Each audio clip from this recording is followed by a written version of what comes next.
hormati Kang Muhammad Aldigiri Putra selaku Ketua KMI Libasul Taqwa periode 1443 Hijriah.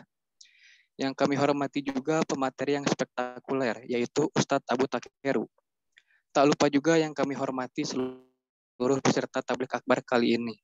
Dan diingatkan kembali kepada seluruh peserta tablik akbar KMI Libasul Taqwa untuk mengikuti tata tertib tablik akbar pada kali ini. Mungkin panitia bisa di-share dulu.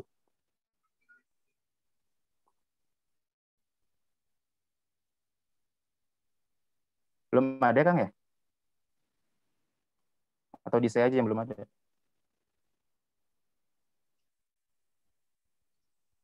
Belum ada, Belum Kang. ada, ya? Belum ada. Mungkin ada kendala kali panitianya.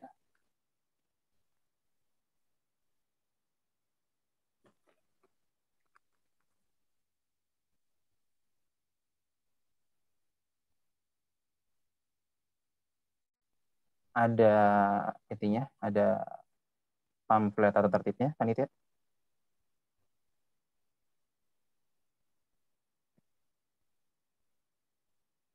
Ya.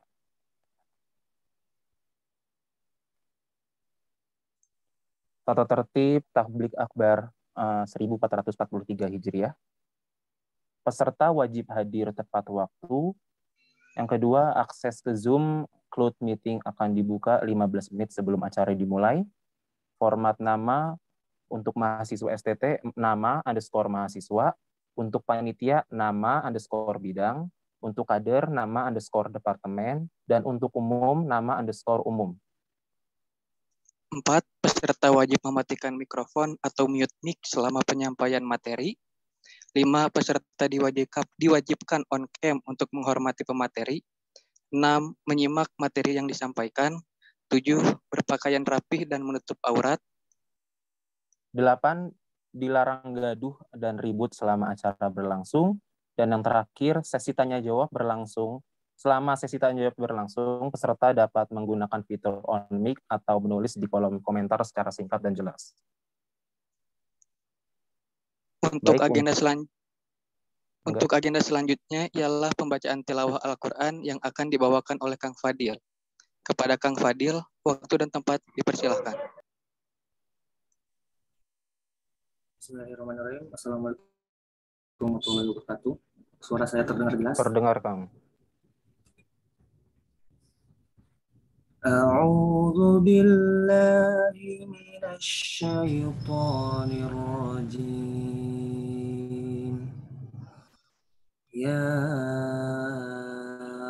ayyuhalladzina amanu taqullaha wal tanzur nafsum ma qaddamat lighad. Wattaqullaha innallaha khabirun bima ta'malun. ولا تكونوا كالذين نسوا الله فأنساهم أنفسهم أولئك هم الفاسقون لا يستوي أصحاب النار وأصحاب الجنة أصحاب الجنة هم الفائزون لو أنزلنا هذا القرآن على جبل لرأيته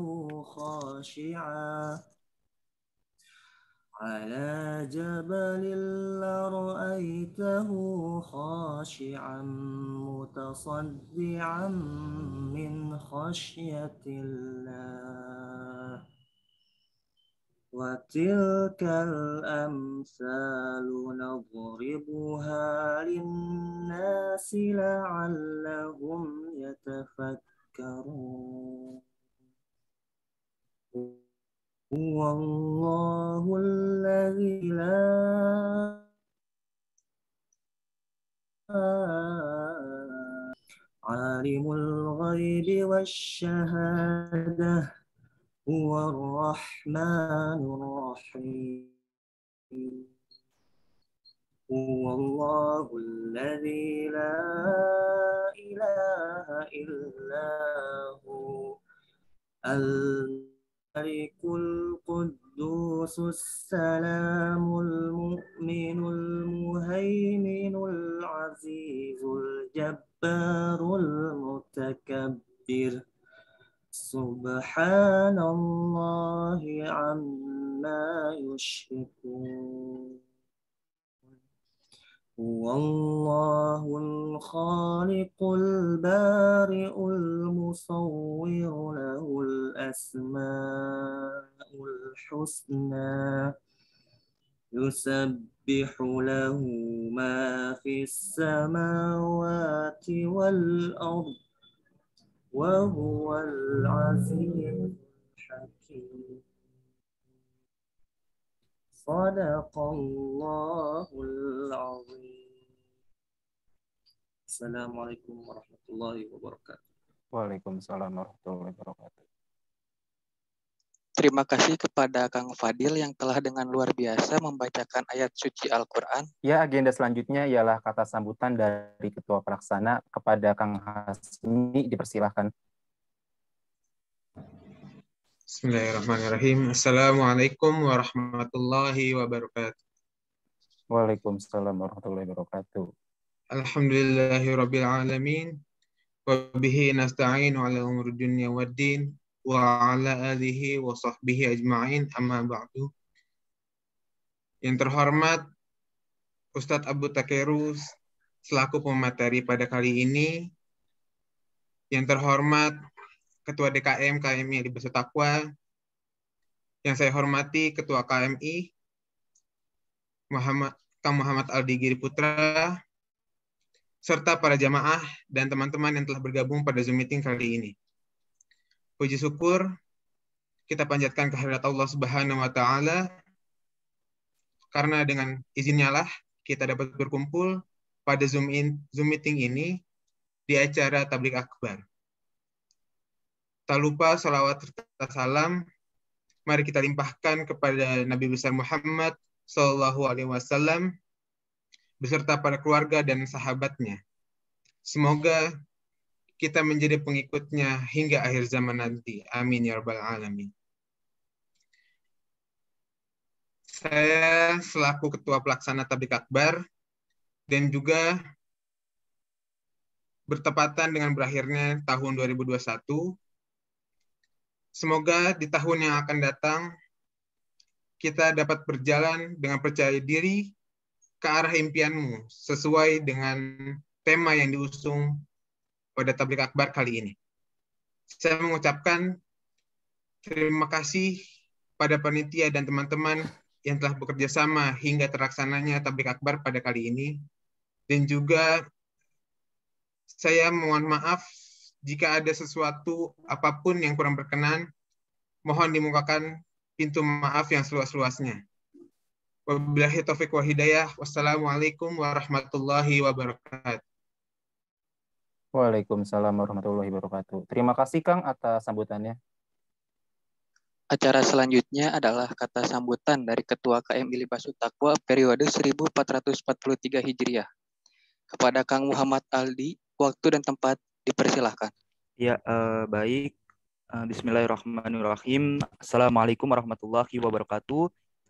Innal hamdalillah nahmaduhu wa nasta'inuhu wa nastaghfiruh wa na'udzubillahi min shururi anfusina wa min sayyiati a'malina. Man yahdihillahu fala mudilla lahu wa may yudlilhu fala hadiyalah. Wa asyhadu an la ilaha illallah wa asyhadu anna Muhammadan abduhu wa rasuluh la nabiyya ba'dah. Puji dan syukur, mari sama-sama kita panjatkan kehadirat Allah Subhanahu wa Ta'ala, karena berkat rahmat, hidayah, dan karunia-Nya kita masih diberikan nikmat iman, nikmat Islam, sehat walafiat.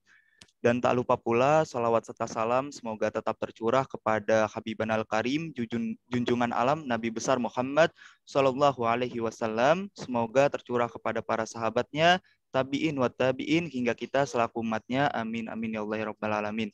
Yang saya hormati Bapak Pardan selaku pembina KMI Libasul Taqwa. Yang saya hormati Bapak Abdur selaku Ketua DKM KMI Libasul Taqwa.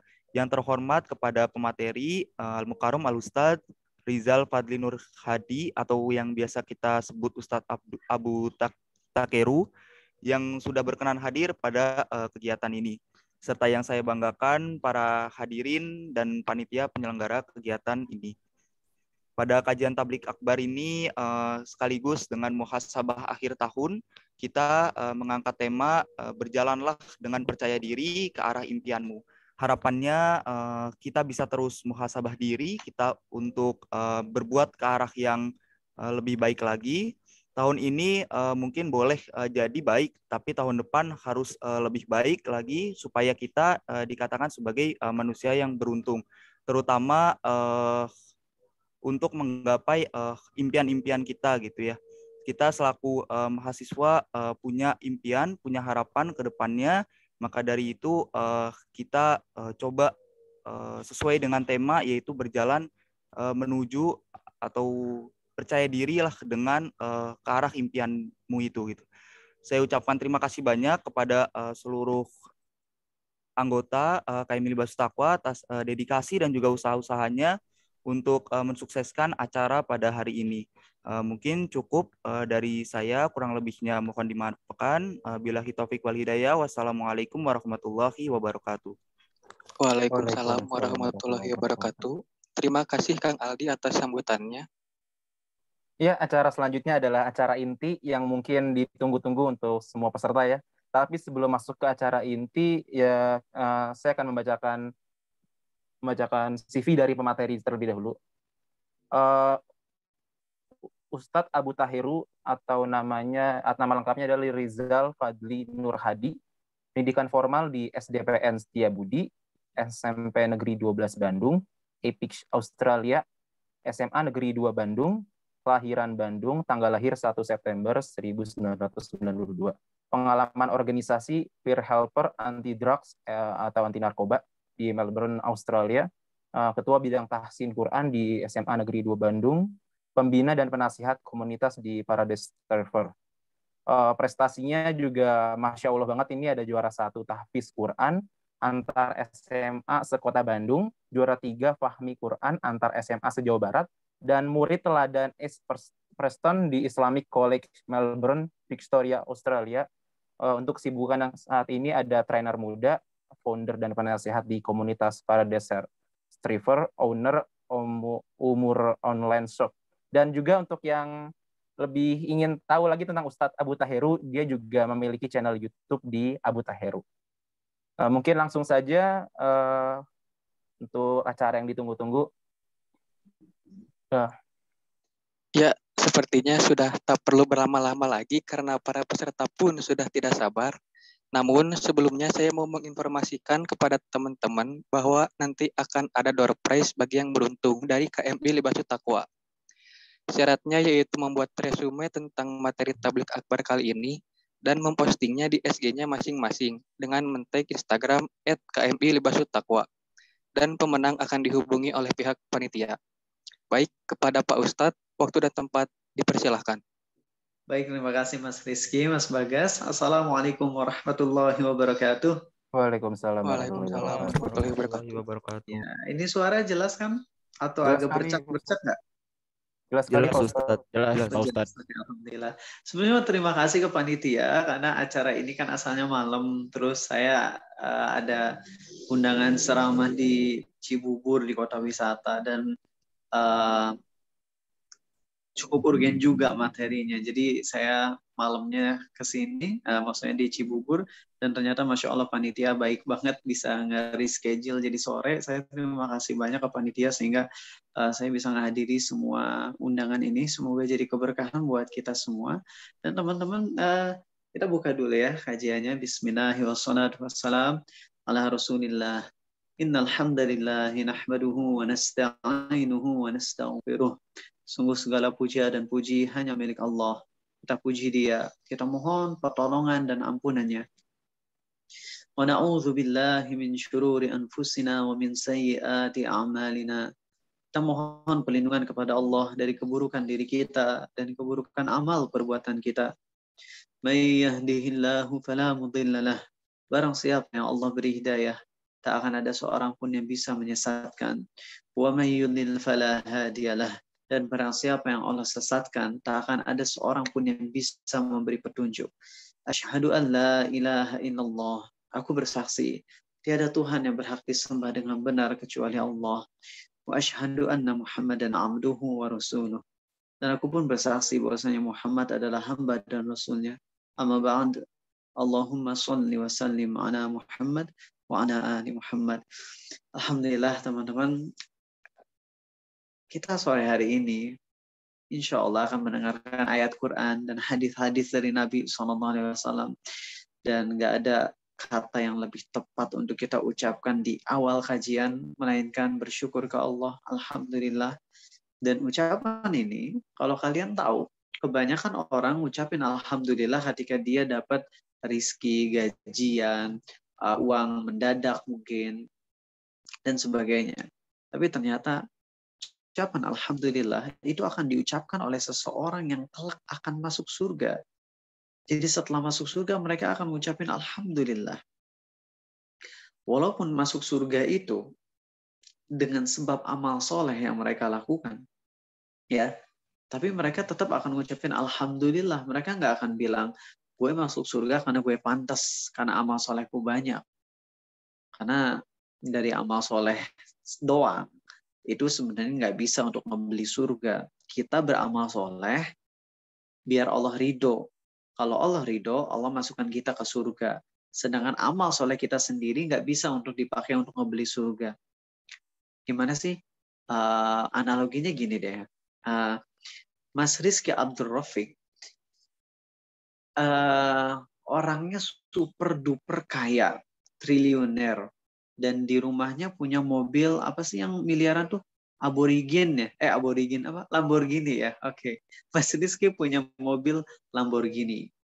Saya miskin. Nah, saya kebetulan ya punya uang 100.000. Coba Mas Rizky, kira-kira bisa nggak saya beli Lamborghini-nya Mas Rizky dengan harga 100.000? Bisa nggak Mas Rizky? Secara logika ya. Tidak bisa. Nggak mungkin. Tapi sekarang Rizky suka makanan kira-kira yang paling Mas Rizky senangi dengan harga yang mendekati 100.000 lah. Atau ya di bawah 100.000, apa kira-kira? Pisang goreng. Pisang goreng, Masya Allah. Murah. Oke. Jadi, saya misalnya beliin Mas Rizky pisang goreng termewah.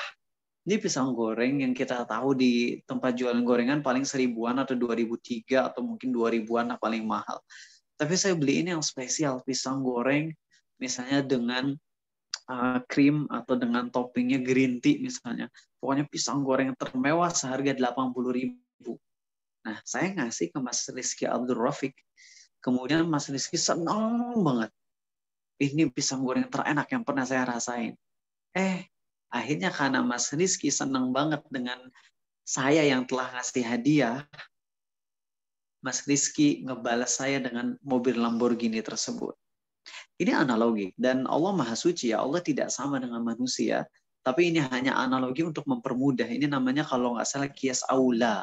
Kalau dalam istilah pembahasan akidah atau pembahasan agama, ini kias, analogi. Tapi bukan berarti menyamakan Allah dengan makhluk, enggak.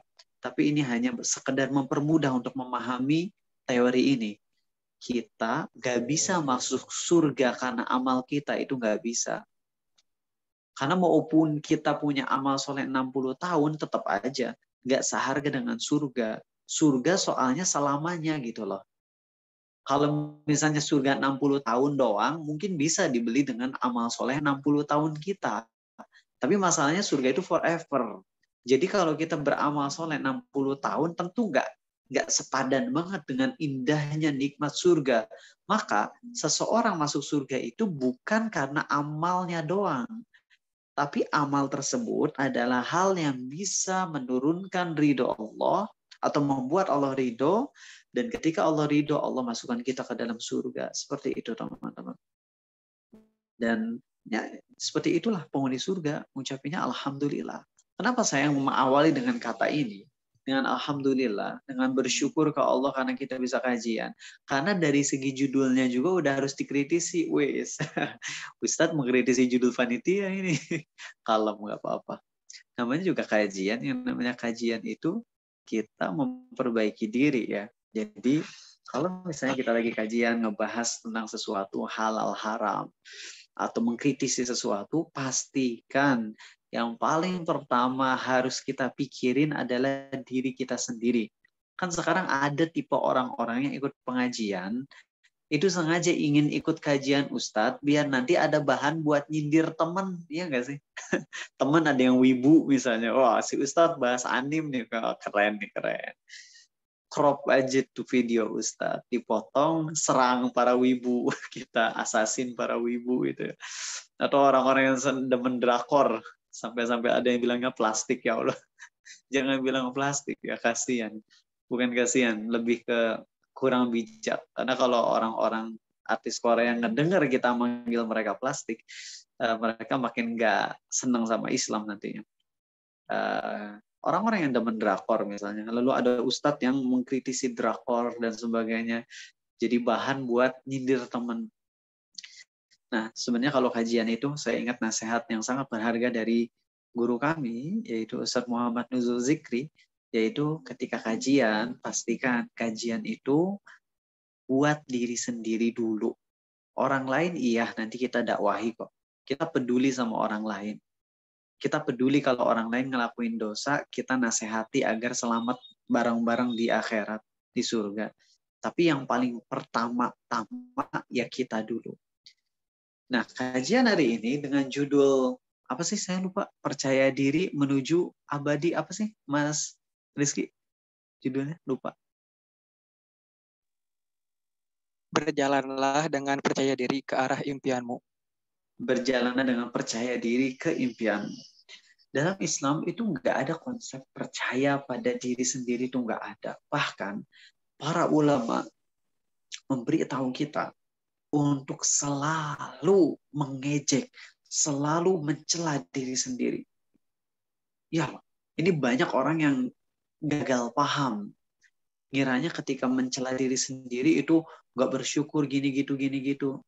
Ntar dulu, kalau yang kita cela adalah fisik diri kita, pemberian dari Allah, ya ini nggak boleh, haram. Misalnya, akang-akang sama Allah dikasih wajah 6 SKPS. Tahu SKPS? Satuan kegantengan per second kuadrat. Oke? Wajahnya dikasih 6/10 misalnya. Lalu Mas bilang gini, gue tuh gini banget sih. Nggak ganteng kayak dia. Nah, kalau ini nggak boleh. Kalau mencela diri sendiri dalam artian tadi, haram hukumnya. Tapi kalau mencela diri sendiri atas perilaku kita, kekurangan kita dalam akhlak kita, maka ini sangat bagus. Justru itulah yang dilakukan oleh para sahabat Nabi SAW. Abdurrahman bin Auf. Tahu nggak sih? Beliau tuh udah dijamin surga. Termasuk 10 manusia terbaik yang pernah Allah ciptakan setelah para nabi dan rasul. Jadi generasi terbaik tentunya para nabi dan rasul itu udah nggak ada yang bisa ngalahin ya. Seluruh nabi dan rasul baik yang disebut namanya di Quran maupun tidak, itu semuanya manusia paling top, paling mulia di sisi Allah. Kemudian di bawah para nabi dan rasul nomor satunya adalah Abu Bakar, Umar, Utsman, Ali. Kemudian 6 yang tersisa di antaranya adalah Abdurrahman bin Auf. Salah satu manusia yang udah dijamin pasti masuk surga. Oleh Nabi SAW dari Allah langsung dikasih tahu. Abdurrahman bin Auf di surga. Kelak maka akan masuk surga. Tahu nggak apa yang terjadi sama Abdurrahman bin Auf? Saat di hari Senin. Lagi saum sunnah. Ini ada dalam kisah ini ada dalam Sahih Bukhari ya. Abdurrahman bin Auf itu mau buka puasa. Pembantunya nawarin makanan buat buka puasa. Ini Abdurrahman bin Auf nggak main-main, kayaknya luar biasa. Saya pernah ngelihat orang yang berusaha mengumpulkan data kekayaan Abdurrahman bin Auf dari hadis-hadis dan sirah sejarah, kemudian dikonversikan ke rupiah, Itu kurang lebih 100 triliun rupiah kekayaan Abdurrahman bin Auf. Dan tahu nggak apa yang terjadi? Abdurrahman bin Auf ketika mau buka puasa, apa yang beliau katakan?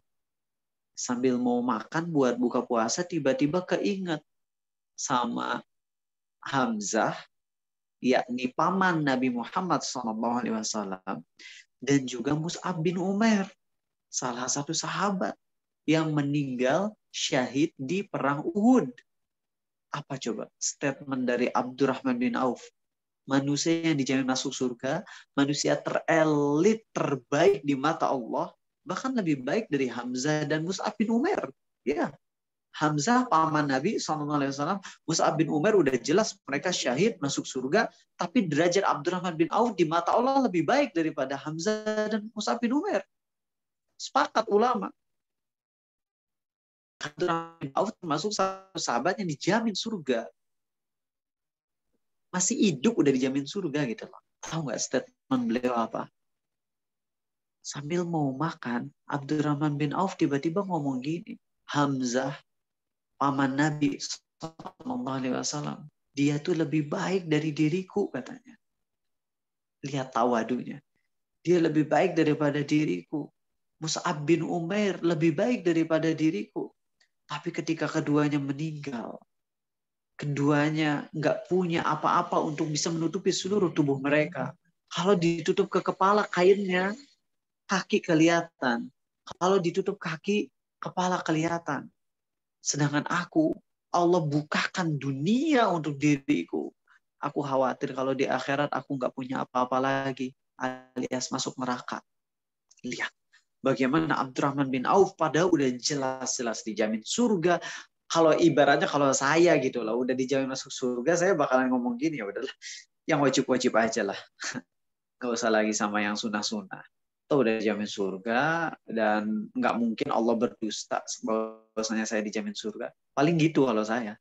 Tapi lihat, enggak, dengan Abdurrahman bin Auf, beliau justru malah nggak pede dengan amal solehnya. Nggak percaya diri. Tapi beliau malah mencela dirinya sendiri dengan kekurangan-kekurangan yang beliau miliki. Dosa-dosa yang beliau lakukan, padahal udah dijamin diampuni itu dosanya.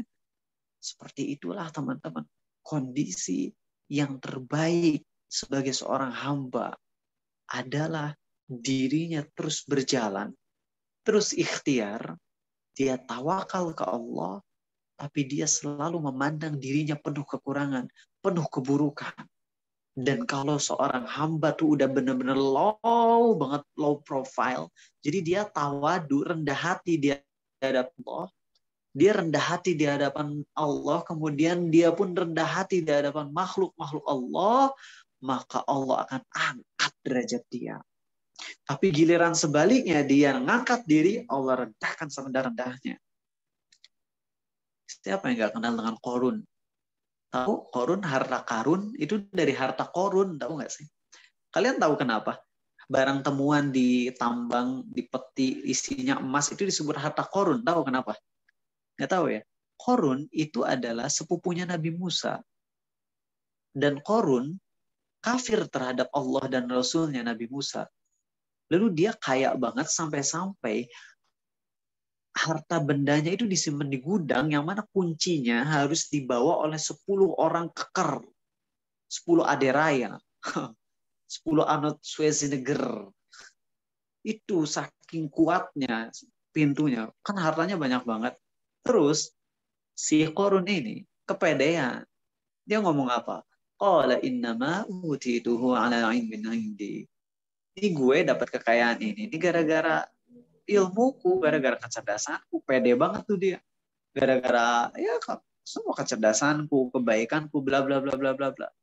Allah pendamkan dia dengan hartanya semuanya. Jadi kalau kita nemu harta karun, itu kemungkinan besar adalah harta Qorun yang mana Allah pendamkan ke bumi, dan itu terus-menerus terpendamnya terus saja ke bawah, ke bawah, ke bawah, ke bawah. Makanya kalau ini dalam Islam ada hukumnya, kalau kita nemu harta karun, rikaz bahasa Arabnya, itu zakatnya adalah 20%. Jadi kalau kita misalnya nemu, Mas Hasmi tiba-tiba nemu peti ya, dan di dalamnya ada emas, bukan one piece tapi ya. Di sini nemu emas banyak, maka itu langsung harus dizakati 20%.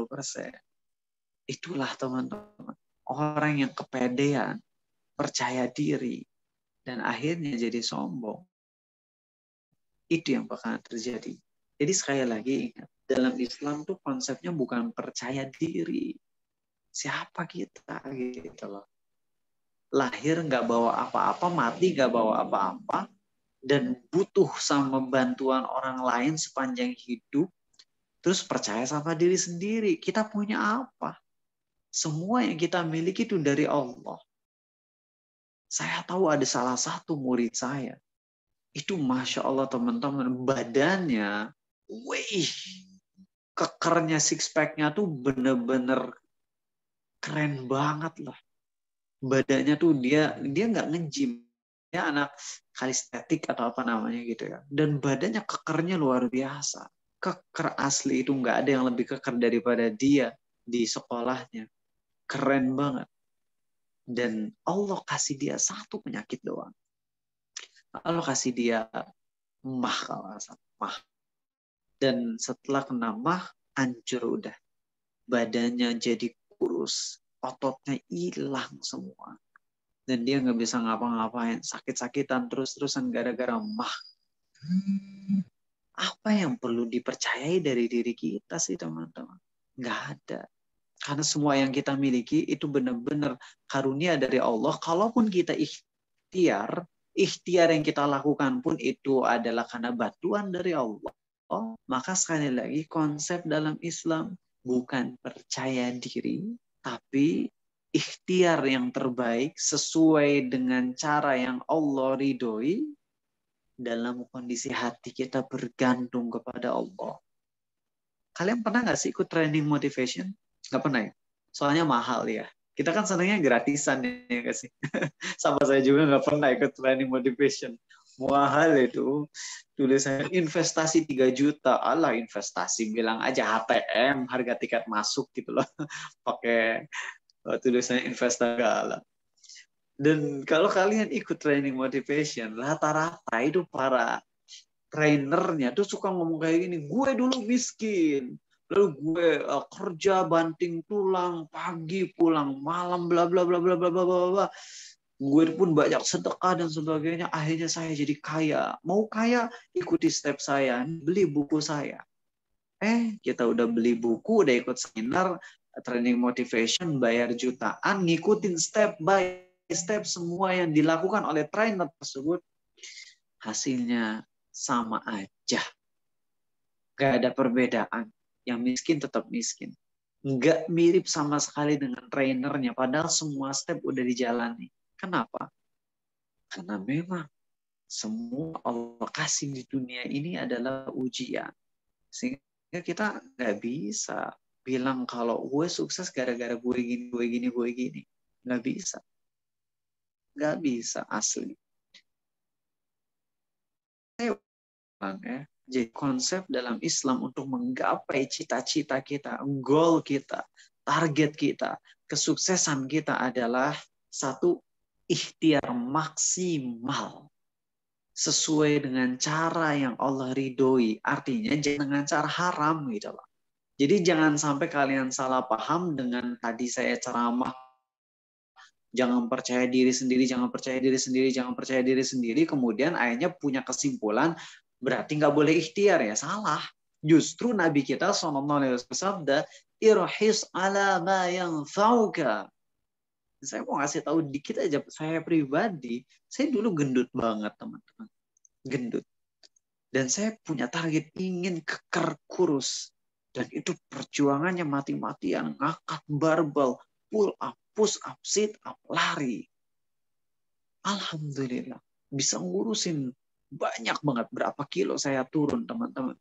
Dan keker alhamdulillah. Bukan untuk nyombongin diri, tapi saya ikhtiar semaksimal mungkin.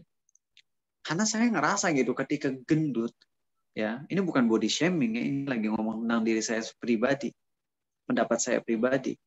Ketika gendut itu benar-benar serba nggak enak, mau gerak gampang capek, tidur susah, bangun susah. Mau ibadah malas, ketika udah kurus ya Allah nyaman banget. Nyaman, lincah, tahan, endurance-nya tahan lama. Maka berdasarkan sabda Nabi SAW tadi, irhis ala ma yanfa'uka. Bersungguh-sungguhlah untuk menggapai apa yang bermanfaat untukmu. Saya yakin nih dengan saya olahraga, banyak olahraga ngurusin badan, itu akan manfaat buat hidup saya. Maka saya maksimalin.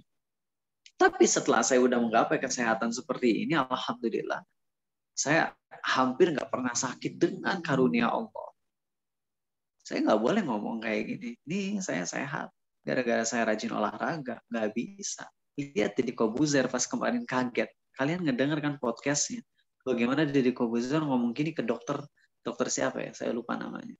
Kok bisa ya dok? Saya yang vitamin udah maksimal, olahraga maksimal, tapi kok saya bisa kena COVID? Badai cikotin apa itu kalian mungkin lebih paham. Kok bisa? Itulah. Karena kita nggak bisa mengandalkan diri sendiri. Allah perintahkan kita untuk ikhtiar aja maksimal, beres. Itu yang Allah perintahkan. Dengan tetap tawakal pada Allah, hati kita percaya kepada Allah, Allah ngasih yang terbaik. Kalau kita pede, percaya diri sendiri, nanti ketika hasil nggak sesuai dengan yang kita inginkan, cenderung akan putus asa dan marah-marah. Berbeda dengan ketika kita maksimal dan hati kita tawakal sempurna, percaya kepada Allah, ketika nggak dapat apa yang kita harapkan, itu dia nggak beda dengan kalau dia dapat. Artinya sama-sama nerima. Ketika dia dapat cita-citanya, dia syukur, alhamdulillah, dan dia gunakan apa yang dia impikan itu untuk semakin menambah banyak kebaikan. Dan kalau dia nggak dapat apa yang dia inginkan, dia sabar. Dan dia sadar bahwa kesabarannya pun akan jadi pahala akhirat. Jadi enak gitu. Konsep orang Islam tuh enak banget. Jadi orang Islam yang diajarkan dengan konsep terindah oleh Nabi kita SAW, mana beliau bersabda, sungguh beruntung orang yang beriman, karena apapun yang menimpa dirinya selalu baik. Kalau dia ditimpa kebaikan, dia bersyukur kepada Allah dan syukur itu baik buat dia.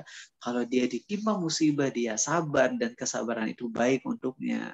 Orang yang percayanya sama diri sendiri gak bakalan punya konsep ini. Yang ada adalah ketika gagal, dia berkeluh kesah. Ketika sukses, dia jadinya bangga. Makanya orang-orang sukses terdahulu, ketika mereka benar-benar luar biasa, Imam Syafi'i, Imam Ahmad, dan sebagainya, kesuksesan mereka tuh, ya Allah, dalam masalah kecerdasan dan karya, itu nggak ada yang menandinginya. Imam Ahmad bin Hambal tahu hafal berapa hadis? 1 juta hadis. 1 juta.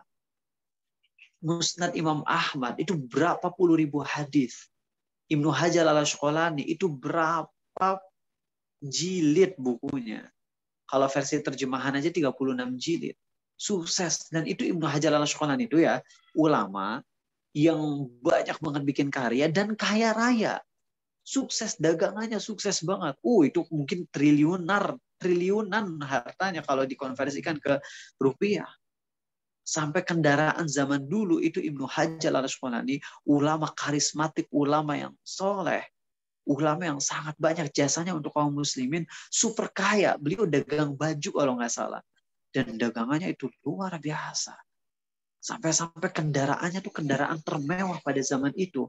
Yang sampai-sampai bikin para raja aja tunduk, tanda kutip. Para raja aja ngeliatin Ibnu Hajar, wah. Tapi Ibnu Hajar nggak pernah sombong dengan apa yang dia miliki. Sebaliknya, dia nyadar semuanya tuh milik Allah. Allah uji saya dengan kesuksesan ini. Ya udah.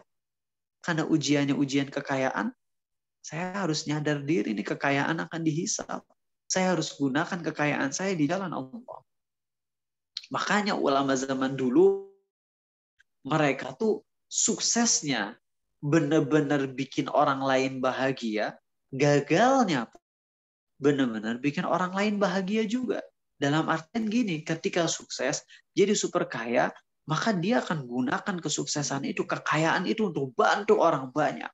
Sehingga orang-orang mendapat manfaat atasnya. Dan ketika dia ditimpa dengan keburukan, musibah, dan sebagainya, dia sabar, dia nggak berkeluh kesah. Dia nggak bikin orang lain jadi repot. Sehingga orang lain yang ngelihatnya pun nggak ada rasa benci. Karena merasa direpotkan, enggak. Yang ada adalah prihatin dan ada rasa bahagia karena walaupun ditimpa sama musibah tapi sabar banget. Kalian tahu Uwais Al-Qarni, tabi'in yang dijamin masuk surga, jelas dipuji oleh Nabi SAW. Tabi'in ini, Uwais Al-Qarni, sebaik-baiknya tabi'in adalah Uwais Al-Qarni. Itu miskinnya luar biasa. Miskin. Tapi nggak pernah ngerepotin orang lain. Yang ada malah orang-orang tuh senang banget sama dia. Karena orang-orang tahu Nabi kita SAW bersabda bahwasanya doa Uwais Al-Qarni itu pasti dikabulin. Orang-orang senang sama Uwais Al-Qarni, tapi Uwaisnya sendiri dalam kondisi miskin sampai-sampai ketika mau makan, itu Uwais Al-Qarni pergi ke tempat sampah untuk makan sisa-sisa makanan. Coba. Nggak hina nih dia. Enggak. Karena dia nggak mau merepotkan orang lain walaupun dia dalam kondisi yang seperti itu.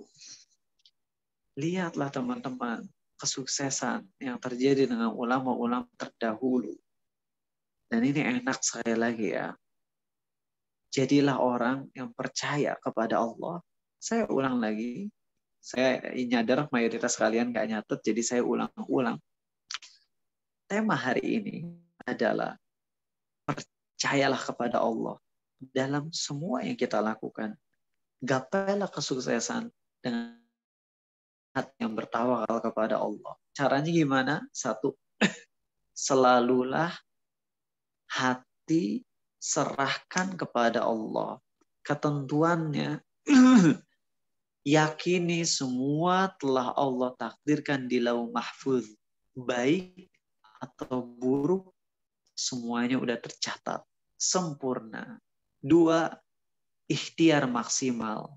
Kenapa kita ikhtiar? Bukankah hasilnya sudah Allah catat di Lauh Mahfuz dan pasti akan terjadi sesuai dengan yang Allah takdirkan? Maka jawabannya adalah kita ikhtiar maksimal, alasannya karena kita nggak tahu takdir masa depan. Yakin masa depan udah Allah catat di Lauh Mahfuz, yakin banget. Cuman kan kita nggak tahu masa depan gimana takdir kita. Dan perintah dari Allah adalah untuk maksimal ikhtiar. Untuk maksimal. 1, tawakal ke Allah. 2, ikhtiar dimaksimalin sesuai dengan jalan yang Allah sukai.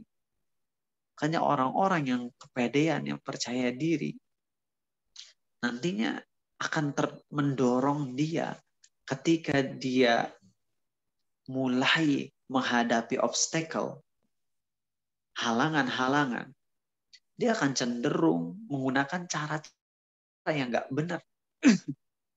Anda misalnya caleg nih, calon caleg gitu, calon mau jadi apalah itu, mau jadi petinggi-petinggi, dia pede, gue pede nih, speech-nya bagus banget saya nih ya, gue ganteng, gue kaya, gue punya banyak follower, udah gue pasti menang. Tapi ternyata menjelang hari H pengumuman ada indikasi-indikasi kalau dia nggak menang. Akhirnya karena dia udah kepedean, tuh percaya diri banget, dan kelihatannya pada saat ini dia akan kalah, akhirnya dia langsung nyogok atau gimana kayak agar nilai dia bertambah dan akhirnya dia menang. Begitupun orang-orang yang misalnya pede, cerdas banget, gue pengen masuk ke kedokteran ini itu. Terus dia belajar mati-matian, tapi lupa bahwasanya kita nih jangan pede, yang ada kita bergantung ke Allah. Kalau ke diri sendiri, yang kita lihat adalah selalulah lihat kekurangan diri kita, nyadar diri kurang. Karena ketika seseorang menyadar dirinya kurang, dirinya rendah, dirinya hina, itu akan mendorong dia untuk semakin lebih baik lagi. Ketika dia udah kepedean, akhirnya dia belajar, terus gagal, udah stres. Tapi ketika dia bergantung ke Allah, dia ikhtiar maksimal. Gagal, dia akan ngomong gini, ya Allah, aku yakin apa yang kau tetapkan untukku pastilah baik. Jalan hidupku gak selalu harus sesuai dengan yang kuinginkan. Tapi ku yakin pilihanmu yang terbaik, ya Allah. Ini ikhtiarku. Kau berikan jalan ini, aku jalani. Dia akan terus optimis dalam hidupnya. Orang yang percaya kepada Allah, dia akan optimis apapun jalan yang Allah berikan ke dia. Kadang sesuai dengan yang diinginkan, kadang nggak sesuai. Enak tapinya. Kedua, teman-teman, selanjutnya, biar kita selalu bergantung ke Allah, hafalin doa ini. Doanya saya ucapkan dalam bahasa Arab, kemudian saya terjemahkan, terus bahasa Arab lagi, terus terjemahkan 3 kali ya, biar teman-teman hafal. Dan mungkin ada di antara kalian yang ingin nge-record, bisa sekarang. Saya ngebaca doa ini salah satu doa yang sangat indah, yang diajarkan langsung oleh Nabi SAW. Doa ini benar-benar ngebuat kita menyadar kalau kita ini kecil, super. Nabi SAW mengajarkan doanya bunyinya gini, teman-teman. Ya Hayyu Ya Qayyum birahmatika astaghith aslih li sya'ni kullah wa la takilni ila nafsi tarfata ain. Ya Hayyu Ya Qayyum, duhai Allah yang maha hidup mengurusi makhluknya, birahmatika astaghith, aku memohon kepadamu dengan rahmatmu ya Allah, dengan kasih sayangmu. Aslih li sya'ni kullah, bereskan semua urusanku. La takilni ila nafsi, jangan biarkan aku bergantung sama diri sendiri. Atau bahasa kitanya, jangan biarkan aku kepedean dengan diri sendiri ya Allah. Walaupun hanya sekejap mata. Masya Allah. Lihat. Karena kita nyadar ketika momen kita pede, cerak, udah muncul sombong. Tapi Ustadz, bukankah dengan pede itu kita akhirnya jadi apa ya? Jadi termotivasi untuk ngelakuin sesuatu. Kalau orang dia nggak pede, gimana dia mau bisa public speaking? Ya nggak sih, kalau orang nggak percaya diri, iya public speaking. Ikhtiar, latihan di depan kaca, latihan. Tapi bukan pede. Konsepnya jadi bukan percaya diri, percaya aku bisa. Enggak. Yang harus kita adakan di hati kita adalah insya Allah, Allah tolong saya. Insya Allah, Allah tolong saya. Insya Allah, Allah tolong saya. Gitu enak.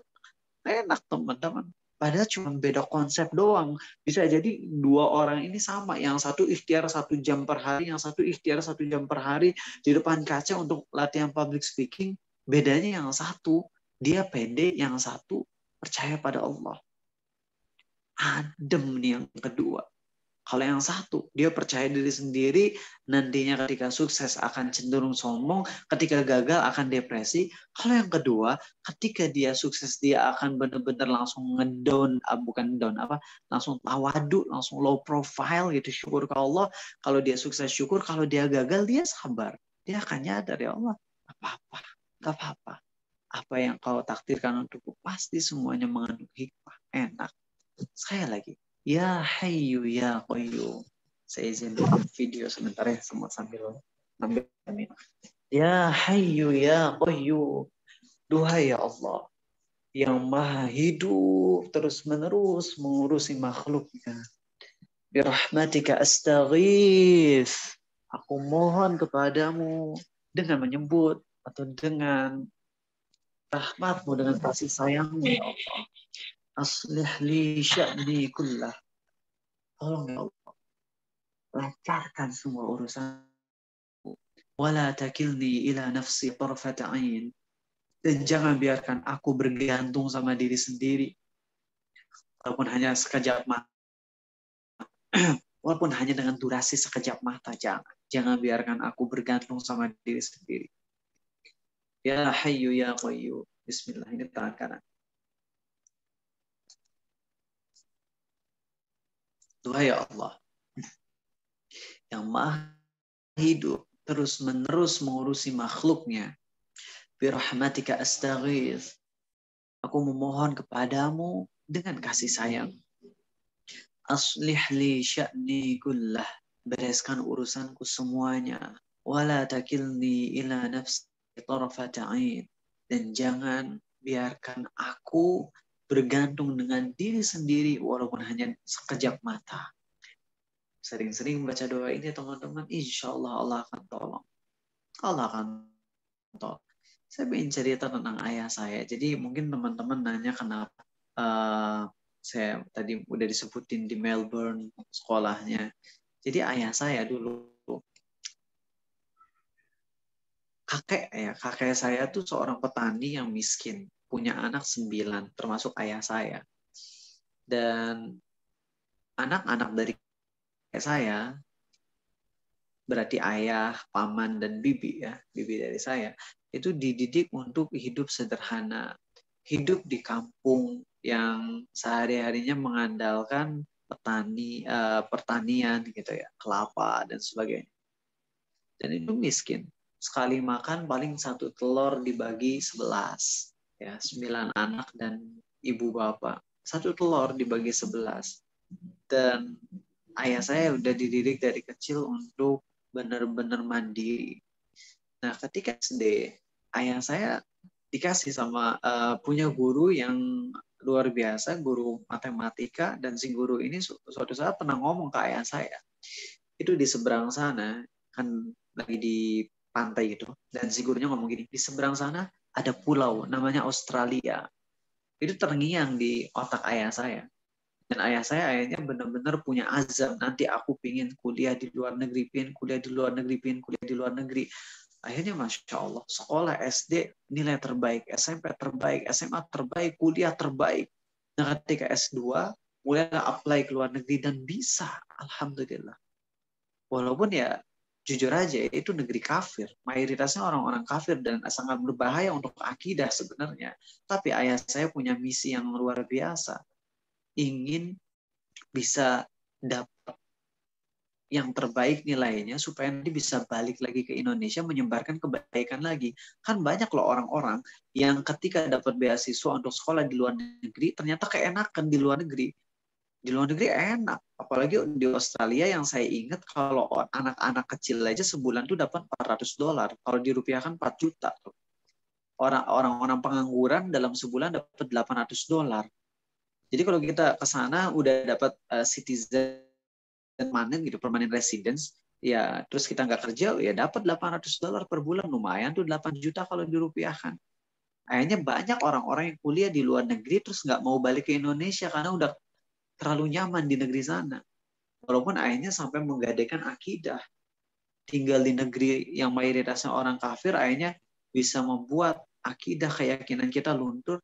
Tapi ayah saya alhamdulillah ngejaga ibadah selama di luar negeri. Bahkan saya pun dapat hidayah ketika ada di luar negeri, ketika di Australia. Alhamdulillah. Lalu ayah pulang. Dan ayah saya sekarang gelarnya luar biasa, Pak. Namanya cuma 1, Turmudi. Itu diambil dari nama Imam ahli hadis Tirmidzi.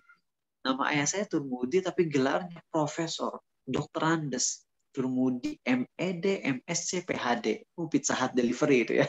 PhD itu philosopher degree, teman-teman. Luar biasa, gelarnya banyak banget. Dan sekarang jadi rektor ya, di sebuah kampus di Indonesia. Bahkan sampai 2 periode. Saking orang-orang pada seneng dengan beliau, dengan kinerja beliau. Dan luar biasa, ayah saya padahal kan ya, ini bocoran aja nih, kalau udah dapat jabatan tinggi itu untuk korupsi itu gampang. Iya, gampang. Tapi ayah saya, teman-teman, bisa dibilang, kalau bilang miskin enggak juga ya, tapi sederhana. Kadang nggak ada uang gitu, kadang ada momen-momen di mana ayah saya nggak punya uang.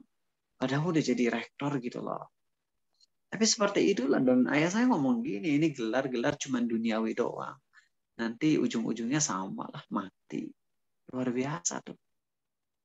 Lihat basicnya kan. Kalau orang basicnya itu udah percaya ke Allah, dia bergantung ke Allah, ikhtiar mantap tetap kok. Jangan dibilang orang yang bergantung ke Allah ini jadi malesan, enggak. Wong ada hadisnya Nabi SAW bersabda, irhis ala ma yanfa'uka, bersungguh-sungguhlah dalam hal yang bermanfaat untukmu. Ayah saya dari semenjak SD, SMP itu biasa tidur tiap malam di masjid. Jadi pokoknya habis maghrib sampai jam 9 malam belajar tafsir, dari jam 9 sampai sekitar jam 11 belajar matematika, belajar pelajaran umum, dan akhirnya sukses dengan izin Allah. Tapi ketika hati bergantung sama Allah ya enak. Gak jadi petantang petenteng gitu loh. Ya, seperti itu teman-teman. Dan saya nggak enak aja gitu loh kalau ngelihat ada pernah ngobrol sama seseorang yang profesor juga. Dan yang namanya sombong itu kan di hati sebenarnya. Tapi kita nggak bisa menjudge seseorang sombong selama dia tidak melakukan hal yang lahiriahnya menunjukkan kesombongan. Jadi kalau seseorang lagi diem, kita nggak boleh memvonis dasar sombong. Nggak gitu. Tapi kalau udah ngomong dan ngomongnya jelas-jelas menunjukkan kesombongan, ya udah itu sombong. Dan itu nggak enak banget ngelihat profesor lagi ngobrol, bahasanya tuh bahasa merendahkan terus. Oh di mana kuliah? Oh lah gitu. Nggak enak banget. Makanya teman-teman, itu yang membedakan tuh cuma masalah yang satu percaya diri, yang satu percaya kepada Allah. Dan ini jangan kira antara cuman hitam dan putih aja, enggak teman-teman. Posisi seseorang tuh enggak selalu hitam atau putih. Posisi seseorang bisa jadi ada di abu-abu. Bisa jadi kita, posisinya kita percaya sama Allah, iya. Tapi ada masa-masa di mana kita dominan lebih ke pedenya daripada bergantung ke Allahnya. Dan ini terus tiap yang namanya hati kan qalb, itu kan bolak-balik. Terkadang ketika diingetin kayak gini, oh iya juga ya.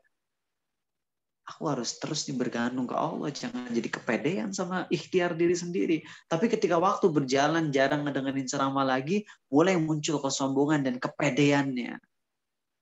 Maka kita diajarkan untuk enggak seperti itu. Lihat para sahabat Nabi SAW tahu 10 sahabat yang dijamin masuk surga. 10 sahabat yang dijamin masuk surga, semuanya kaya raya. Semuanya. Dan mereka hidupnya enak banget gitu loh. Kebayang gak sih 100 triliun rupiah? Kebayang gak Zubair bin Awam yang ketika meninggal, harta warisannya tuh 50,2 juta dinar. 1 dinar tuh 2,5 juta rupiah. Kali 50 juta. 50 juta kali 2 juta aja. 50 juta kali 2 juta berarti kalau 50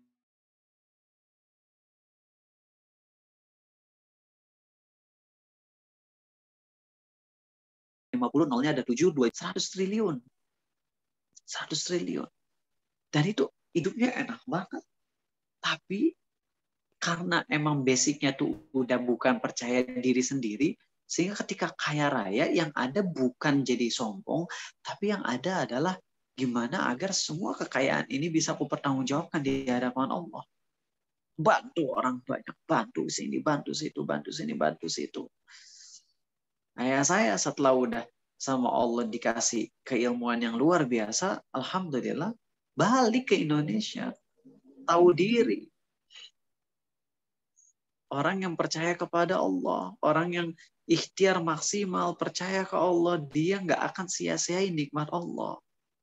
Ketika dia dapat, nggak ngaku-ngaku ini punyaku. Yang ada adalah dia gunakan apa yang Allah beri untuk kebaikan lagi. Nah, seperti itu. Ngomong-ngomong, Mas Rizky sampai jam berapa untuk materi sebelum tanya jawab? Takutnya bablas. Sampai jam 5. Seperti itu teman-teman ya. Nah, saya sekarang ingin melihat ikhtiar yang luar biasa dari seseorang pemuda yang luar biasa. Dan kisah ini nggak akan saya bahas terlalu detail, Tapi saya ingin tarik garis merah atau benang merah, highlight ya. Saya ingin narik kesimpulan terdahsyat dari ikhtiar yang dilakukan oleh sahabat ini. Jadi terkadang ada orang yang dikasih kesuksesan tanpa ikhtiar, ada juga orang yang ikhtiar maksimal tapi nggak dikasih kesuksesan. Kenapa? Karena dunia ini bukan tempat balasan.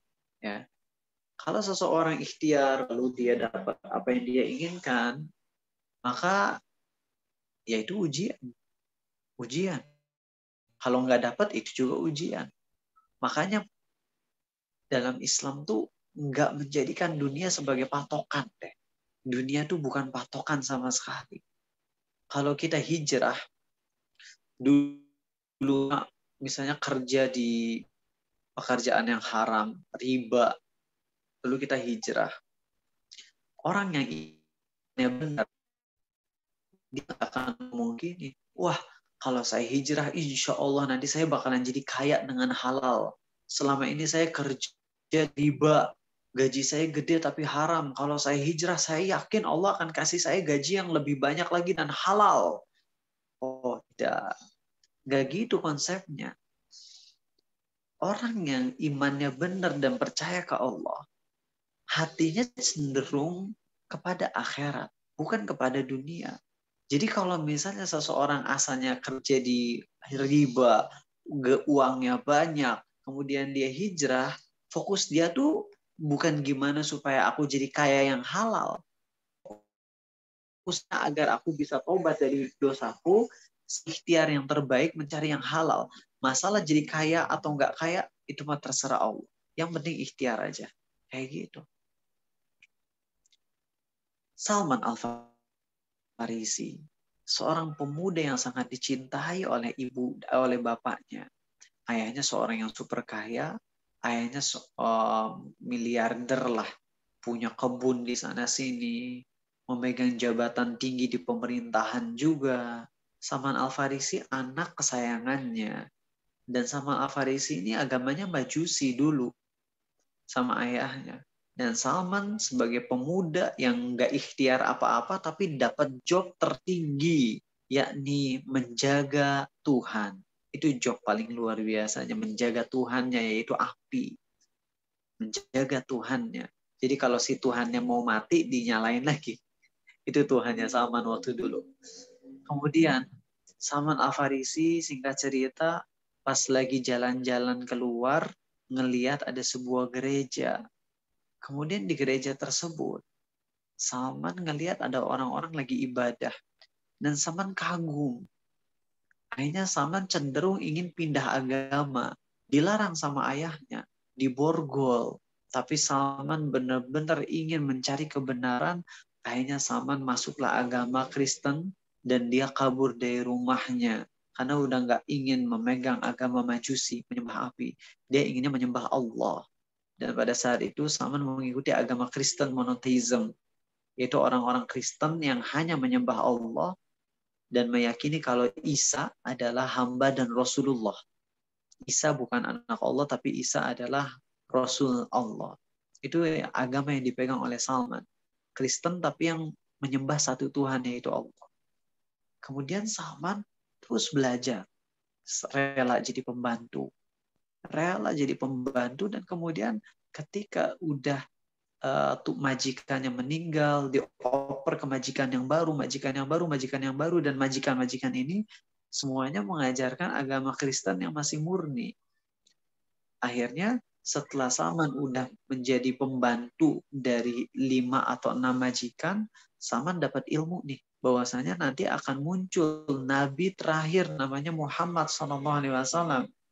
Maka harus berjuang untuk bertemu dengan beliau. Kebayang nggak sih? Salman selama belajar dengan guru-gurunya, Salman dikasih tahu tentang luar biasanya keindahan akhlak Rasul terakhir, yakni Muhammad SAW. Harus berjuang untuk bertemu beliau, jadi sahabat beliau. Dan itu Salman benar-benar ikhtiar habis-habisan. Dan Salman beternak, sukses peternakannya. Jadi banyak harta-harta yang dimiliki oleh Salman. ketika Salman terakhir lagi ada di Eropa, dan Salman bingung karena yang Salman pelajari Rasul Muhammad itu SAW munculnya nanti di Mekah, di Arab, Mekah atau Madinah. Dan Salman nggak tahu jalan. Dari Eropa menuju Mekah Madinah harus naik apa? Taunya ada pedagang dari Arab yang lagi main ke Eropa. Akhirnya Salman ikut tuh Salman.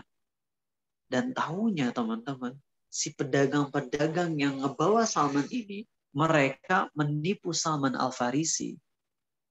Sehingga harta-harta Salman, peternakannya itu diambil semuanya, kemudian Salman dibuang di tengah jalan. Akhirnya Salman jadi budak, coba bayangin. Dari seorang yang luar biasa kaya raya, anak konglomerat, lalu jadi pembantu, lalu turun lagi levelnya jadi budak. Kan pembantu masih digaji loh. Kalau budak tuh udah nggak ada harganya, nggak ada gaji. Salman jadi budak dan akhirnya Salman nyampe ke Madinah. Coba teman-teman lihat, Salman itu yang saya pahami dari kisah Salman itu, kalau Salman nggak dijual, nggak dibuang, itu Salman bisa nyampainya ke Mekah. Padahal Nabi Muhammad SAW tuh udah hijrah ke Madinah. Bisa jadi kalau Salman tadi nggak dijual, bisa jadi datangnya malah ke Mekah, malah nggak ketemu sama Nabi Muhammad SAW. Karena itulah rahasia Allah tuh luar biasa. Terkadang kita ditimpa musibah, justru musibah itu yang mengantarkan kita pada nikmat yang luar biasa. Dan akhirnya Salman ketemu aja, ujung kisahnya ketemu sama Nabi SAW. Terus Salman nangis luar biasa, mencium, memeluk Nabi SAW. Dan akhirnya Nabi kita SAW memerintahkan Salman untuk menebus dirinya dari tuannya, dari majikannya. Akhirnya Salman bisa keluar dari perbudakan dengan syarat memberi 40 ukiah emas, sekitar 14 kg emas, dan 300 pohon kurma. Akhirnya Salman bisa menebusnya dengan izin Allah. Akhirnya lepaslah dari perbudakan. Lalu puluhan tahun kemudian Salman menjadi gubernur. Ini luar biasa. Sukses. Jadi gubernur. Tapi lihat nih teman-teman. Ini paling saya minta waktu sedikit nambahannya. Salman jadi gubernur nih. Kan gajinya gede. Tapi luar biasanya Salman, orang yang nggak pede, nyadar diri kalau sukses itu bukan karena dirinya, tapi karena pertolongan dari Allah, ikhtiarnya udah maksimal. Itu ketika jadi gubernur, kinerjanya Salman tuh luar biasa, sampai-sampai di kisah yang luar biasa Salman, belusukannya Salman tuh nggak kayak orang-orang yang nyari pencitraan, enggak.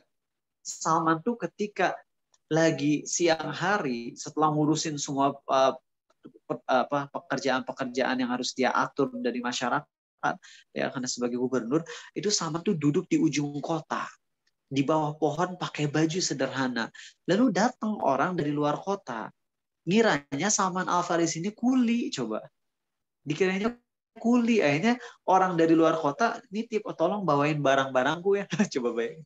Salman ngomong apa pada saat itu? Kalau saya digituin mungkin saya akan ngaku, saya gubernur, enak aja kamu nyuruh-nyuruh saya. Itu Salman kagak. Salman bawa barang-barang dari musafir tersebut, barang-barang dari orang yang datang dari luar kota dibawa sampai di tengah kota.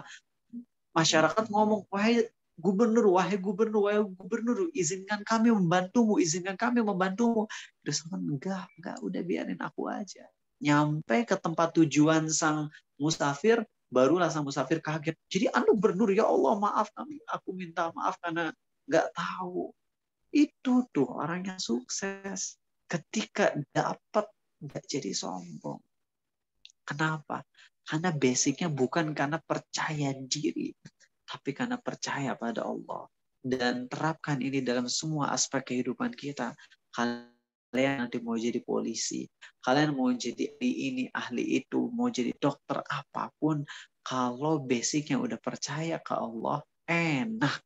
Suksesnya syukur, gak suksesnya sabar. Atau bahkan gak suksesnya pun akan syukur. Karena dia tahu kalau selama dia udah ikhtiar dan Allah gak ngasih apa yang dia inginkan, dia yakin Allah akan ngasih yang lebih baik dari apa yang dia inginkan. Makanya dia syukur waktu gagal. Oh enak. itu teman-teman, enak banget. Semoga manfaat ya. Mohon maaf kalau ada salah-salah kata. Silakan saya kembalikan ke panitia. Terima kasih, alhamdulillahirobbilalamin. Ya betul Pak Ustadz ya. Kadang-kadang yang kita suka itu bukan yang terbaik buat kita, makanya Allah nggak kasih. Terus kadang juga hal yang nggak kita enakin gitu ya, hal yang nggak kita sukain malah Allah kasih, mungkin itu adalah yang terbaik untuk kita ya, Masya Allah sekali. Dan untuk teman-teman mungkin yang tadi ada pertanyaan atau dirasa kurang jelas dari penyampaian Pak Ustadz, ada waktu tanya jawab kurang lebih sekitar 25 menit ya, bisa melalui mengaktifkan mikrofon atau melalui kolom chat dengan mengetikkan pertanyaan secara singkat, jelas, dan padat. Persilahkan untuk para peserta jika ada yang ingin bertanya.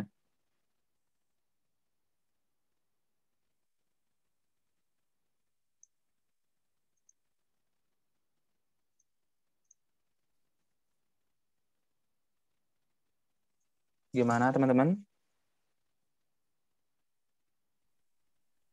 Ada. Sepertinya ini Mas, banyak yang nanya pakai personal chat juga DM, dan saya tahu di sini ada nama-nama orang-orang yang nge-DM saya di Instagram ya. Jadi karena biasanya nggak ngejawab orang-orang yang nanya di DM, jarang banget, paling random. Maka please saya minta nih buat semua yang hadir di sini 52 orang, boleh kan saya request please teman-teman buka dulu aplikasi Instagram sekarang, silakan buka aplikasi Instagram. Kemudian saya minta teman-teman follow di Abu Takeru 0. Abu Takeru 0. Silakan, saya pengen ngeliat nih nama-nama orang yang hadir di sini nih. Yang udah nge-follow dari kemarin, silakan unfollow dulu terus follow lagi biar saya ngeliat nama-namanya ya. Abu Takeru 0. Muhammad Siddiq, makasih udah follow. Yang lain ayo, Abu Takeru 0. Ya. Biar saya ngelihat nama orang yang udah sempat nge-DM tapi belum saya balas ya. Abu Takeru 0. Sepertinya ada nih namanya. Familiar saya soalnya dengan nama-nama ini. Oke, saya Abu Takeru 0 ya, Abu Takeru terus angka 0 Abu Takeru terus angka 0 di Instagram. Kalau teman-teman punya TikTok juga boleh ya follow ya. Sekarang tuh TikTok udah mulai banyak akun-akun dakwah, alhamdulillah, untuk ngalahin akun-akun joget nggak jelas tuh. Oke, kalau misalnya ada yang mau nanya sekarang, silakan tanya aja. Kalau enggak, saya buka yang pertanyaan di DM tadi, di DM yang belum sempat saya jawab, insya Allah. Silakan. Ada? Saya tunggu. Assalamualaikum Ustadz. Ya, silakan. Waalaikumsalam. Waalaikumsalam. Iya, silakan. Mau nanya ya? Sebelumnya perkenalkan dulu, saya Zulfikar dari perwakilan Provinsi PDN ya. Masya Allah. Saya mau tanya, boleh. Tadi jika percaya diri ini dikaitkan sama konteks zuhud ya. Gitu. Kan di hadis itu Rasulullah ada bersabda kalau kita itu harus zuhud kepada dunia. Nah, tapi di sini zuhud itu sendiri bisa menimbulkan kita itu jadi kurang bersemangat dalam mengejar dunia. Jadi kita mikirnya akhirat aja gitu. Jadi di situ merasa kehilangan desain. Terus saya sendiri juga, merasa seperti itu, Ustaz. Kira-kira bagaimana ya cara menyeimbangkannya, Ustaz? Zulfikar pernah dengar ceramah Ustaz Muhammad Nuzul Zikri nggak? Pernah? Atau mendengar namanya minimal? Baru pernah dengar nama, Ustaz. Belum, oke, sip. Jadi beliau udah ngebahas tentang zuhud, itu benar-benar luar biasa, pembahasan yang super. Dan saya pun udah ngebahas zuhud di 15 episode ceramah saya. Di IGTV itu 15 pertemuan ngebahas tentang zuhud. Saya persimpel gini, zuhud itu artinya meninggalkan apa-apa yang tidak bermanfaat untuk diri kita. Itu definisi zuhud. Maka apapun, maaf saya ulang lagi ya. Zuhud adalah meninggalkan apa-apa yang tidak bermanfaat untuk akhirat kita. Itulah zuhud. Sekali lagi, definisi zuhud adalah meninggalkan apa-apa yang tidak bermanfaat untuk akhirat kita. Selama konteksnya kayak gitu, maka apapun yang terjadi di dunia ini, kalau dengannya kita bisa meraih akhirat, itu tetap zuhud. Kalau kita melakukan sesuatu yang tidak manfaat untuk akhirat, maka itu bukan zuhud. Sedangkan kita diperintahkan untuk zuhud. Atau gimana ya, ini pusing banget pembahasannya. Mending gini deh, saya ganti kata-katanya biar lebih mudah. Definisi zuhud adalah melakukan apa yang manfaat untuk akhirat. Oke, itu definisi yang udah saya super simpelin banget. Zuhud adalah melakukan apa yang manfaat buat akhirat, berarti kebalikannya meninggalkan apa yang gak manfaat untuk akhirat. Itulah zuhud. Paham ya? Nah, dan ini berarti setiap orang beda-beda. Saya, ketika saya olahraga, saya nyadar dengan saya olahraga kerasa banget ya Allah, dengan saya push up, sit up, dan sebagainya. Saya tuh waktu untuk tidurnya jadi semakin dikit. Yang biasanya tidur tuh saya butuh 8 jam, 9 jam per hari. Ketika olahraga banyak, 6 jam tidur tuh udah cukup dalam sehari. Sedangkan 2 jam yang biasanya saya pakai untuk tidur, yang tambahan, karena biasanya 8 jam, sekarang jadi cuma 6 jam. Berarti kan saving 2 jam. Itu 2 jam tersebut bisa saya pakai buat belajar Islam, buat ngaji, buat sholat sunnah, dan ibadah-ibadah lainnya. Maka ketika saya olahraga maksimal, saya bikin six pack, saya angkat barbel, itu maksudnya zuhud. Jadi walaupun saya targetnya pengen dapat six pack gitu, kan itu duniawi banget. Tapi saya nyadar nih, ketika saya udah keker, saya jauh lebih enak untuk ibadah, lebih ringan. Maka perjuangan saya untuk dapat 16 pack, kalau bisa 16 pack, itu masuk zuhud. Ketika misalnya Mas Zulfikar nyadar diri nih, dengan saya punya banyak uang, saya jadi bisa haji, saya bisa banyak bantu orang lain, saya bisa bahagiain orang tua. Ini semuanya manfaat untuk akhirat, maka akan diterjang tuh yang bisa ngebuat saya kaya, saya jalani selama jalannya halal, itu tetap zuhud. Makanya saya punya teman yang sebulan pendapatannya 200 juta. Dan dia ngomong gini ke saya, Abu Takeru, ini saya sebenarnya jualan cuma main-main. Wow, main-main 200 juta ya. Halal tuh jualannya. Saya suka konsumsi barang dari dia, minuman, dan itu bisa dapat 200 juta per bulan.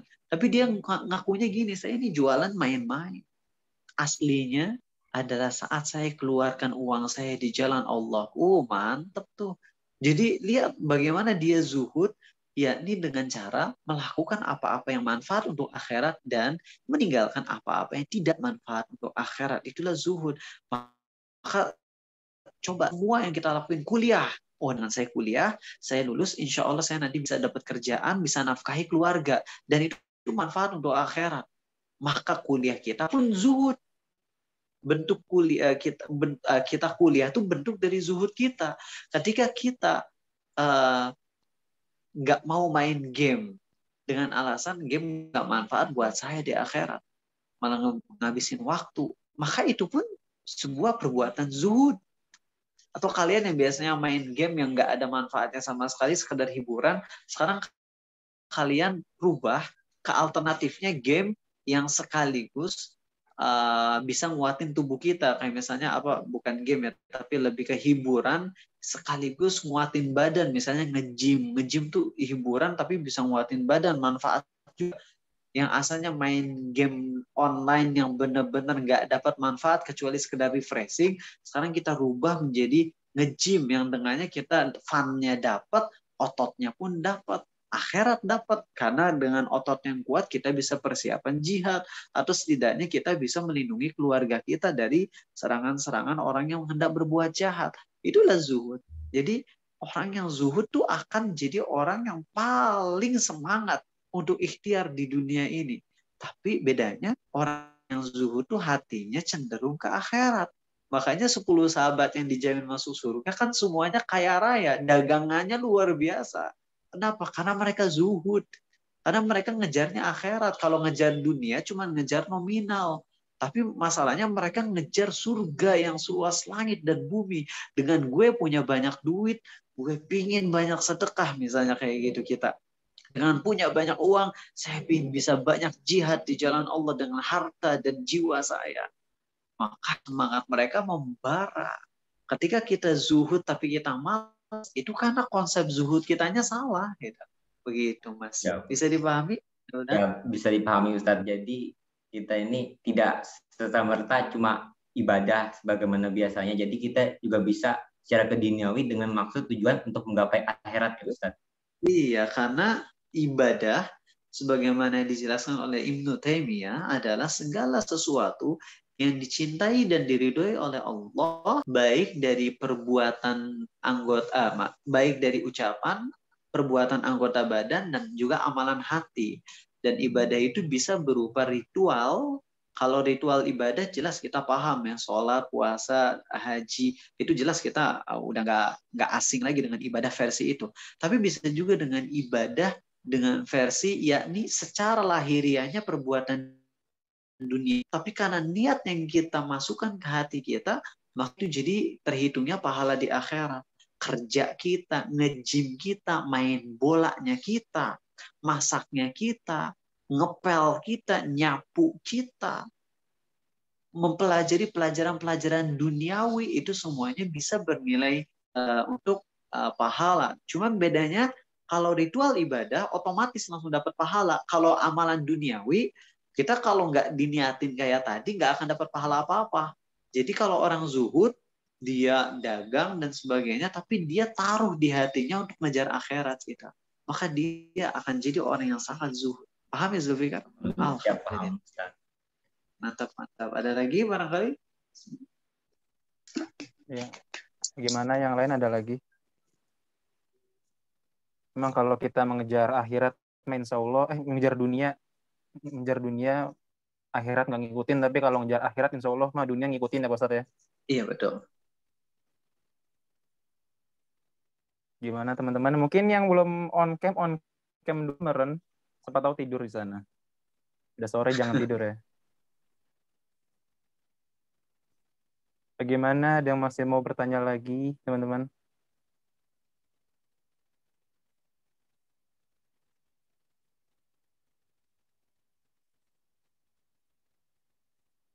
Atau mungkin Pak Ustadz mau membacakan random DM-an pertanyaannya, Pak Boleh, Ustadz? boleh. Insya Allah. Ya, ini saya bacain ya di Instagram. Saya cek dulu. Oke. Baik. Sebentar, saya milih yang paling pas buat ini.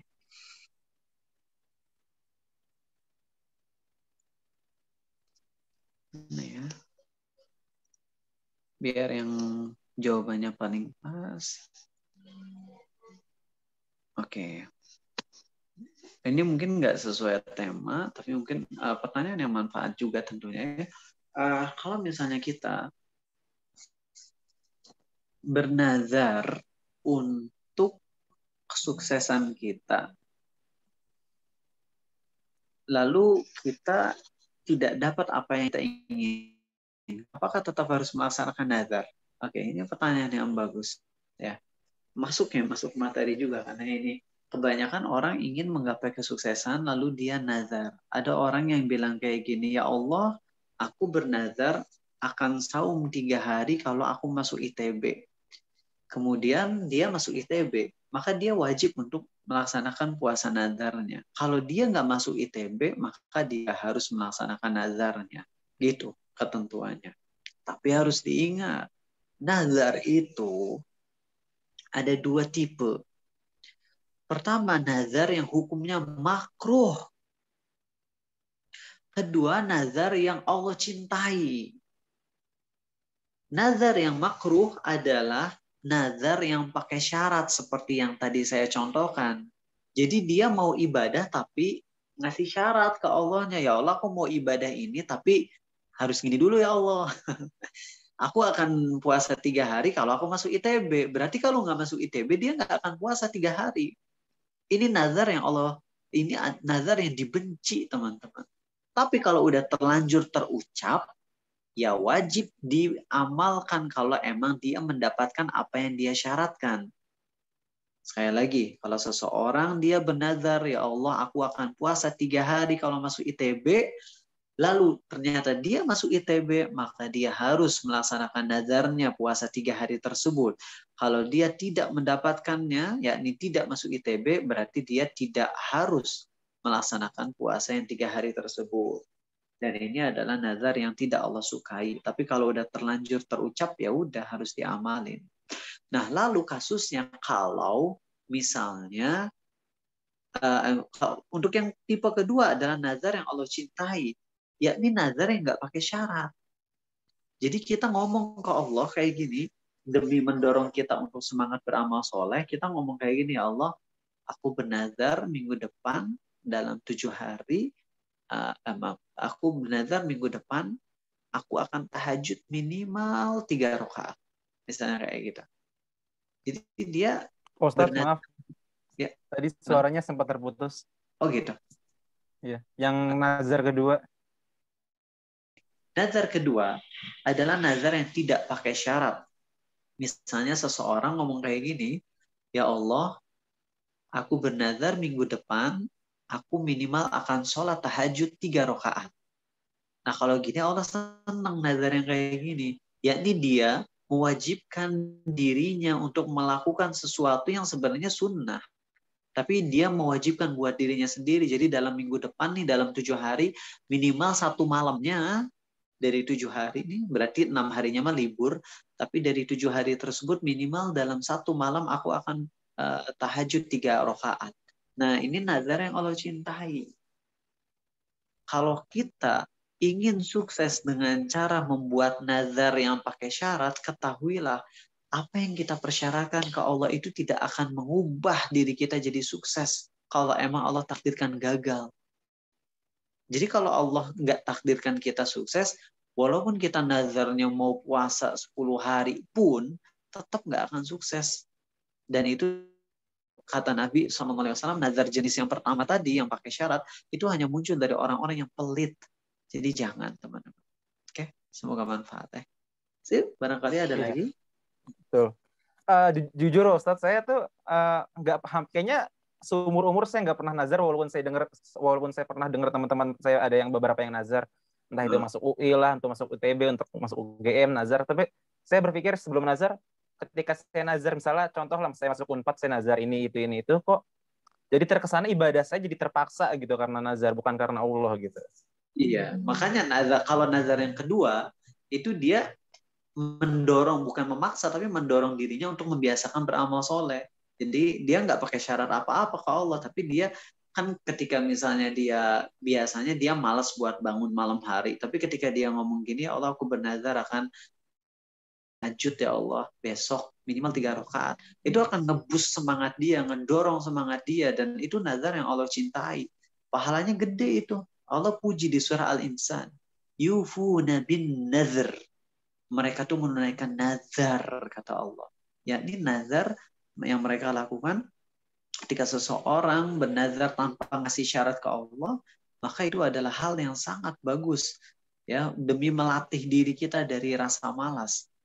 Kalau memaksa diri biar malas, itu bukan kepaksa, beda ya. Kalau kepaksa itu nggak ingin sama sekali, sedangkan memaksakan diri itu adalah latihan agar terbiasa, dan itu bagus. Ya, seperti itu, Bagas. Semoga manfaat. Iya, amin. Insya Allah bermanfaat. Bagaimana teman-teman, ada yang mau bertanya nggak? Kira-kira kita berdiskusi boleh Pak Ustadz ya. Kayaknya Pak Ustadz udah siap banget ini. Sebelumnya terima kasih Pak Ustadz di tengah kesibukannya mau mengisi Takblik Akbar KMI Libasul Taqwa hari ini.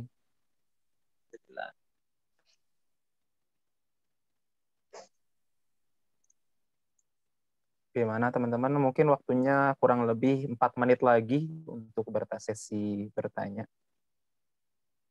Tapi kalau seandainya nazar itu terlewat karena faktor mungkin lupa, itu gimana sih Pak Ustadz? Apakah dimaklumin atau gimana Pak Ustadz? Oke. Dia terlewat karena lupa. Lupa kayak gimana? Misalnya begini, misalnya janji minggu depan, nazar minggu depan mau sholat tahajud atau puasa gitu. Ternyata minggu depan ada musibah yang mengharuskan dia perjalanan jauh gitu, entah itu saudaranya yang meninggal atau gimana gitu. Jadi kan karena mungkin dia panik jadi lupa gitu Pak Ustadz. Oke. Kalau kondisinya emang dia benar-benar lupa, maka dia saat ingat langsung tunaikan aja nazar. Gitu. Kalau emang kondisinya dia lupa.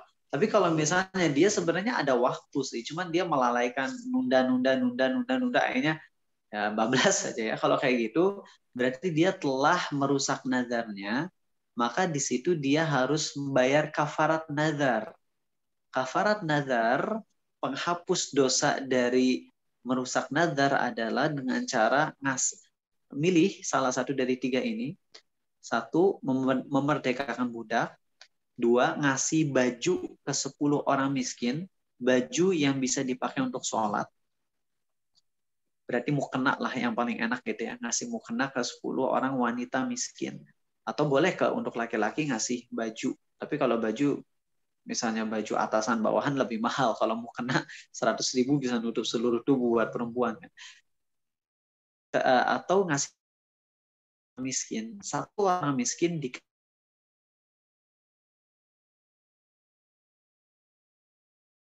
kilogram beras untuk 10 orang miskin. Jadi totalnya 15 kg. Banyak orang yang nggak paham. Akhirnya mereka malah puasa 3 hari.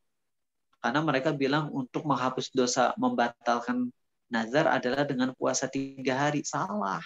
Puasa 3 hari itu adalah bagi orang yang nggak bisa melaksanakan salah satu dari 3 pilihan tadi. Sedangkan kita masih bisa ngasih makan ke 10 orang miskin tuh bisa. Saya dulu pernah sampai berusak 50, sumpah 50 nazar ya Allah. Masa-masa dulu ya. 50 teman-teman. Saya nyicil. Nazar pertama dulu ya. Nggak harus secara spesifik kok ini nazar yang mana, ini nazar yang mana. Yang jelas saya udah ngebatalin 50 nazar ya.